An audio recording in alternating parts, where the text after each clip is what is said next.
tembang dandang kula. Yogyaniro kang para prajurit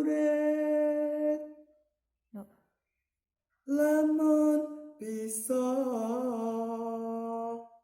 samyo anulata tu ing uni ceritane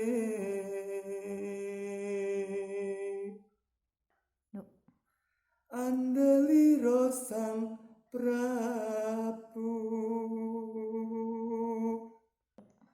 sasra bau ing Maespati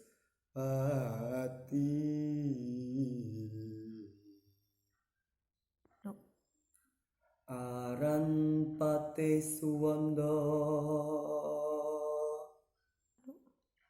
lelabuhan nipun